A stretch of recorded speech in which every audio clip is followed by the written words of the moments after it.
More than 400 runners from Connecticut were officially registered to run in today's event. That's right. Boston police also saying there were no warnings, no threats before this incident. News 8's Bob Wilson live in the Boston area tonight, where he has been talking to people who have been affected by this tragedy.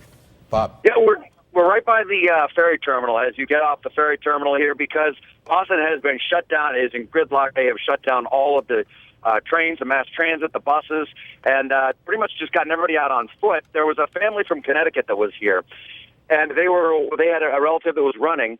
And what happened is they had just finished the finish line. Her name was Jenny Lindbergh, and she just finished the finish line. And she'd run over to her family, collapsed, celebrated that they had finished the race, and then the first explosion happened. And that's when they turned around an alarm, and they were about a block or half a block past the finish line, turned around, looked back, and saw what was going on with those big, like smoke going up in the air, they described it. And then she had to start running again. She had just finished. She had the rubber legs. She was exhausted. And then they started running. They went around the corner and down to the ferry terminal and got in line for the ferry because they were just trying to get everybody out of there because the second explosion happened.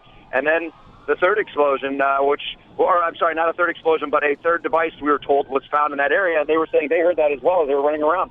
And they couldn't get a sense of where everything was happening or what it was going. They just knew they had to get out along with the masses. And so they ran to the ferry terminal. They got in line at about 4:30, 4:45. They got on the ferry, and they are now back safe down in the Quincy section. We hope to have a live interview with them a little bit later on as we set up here.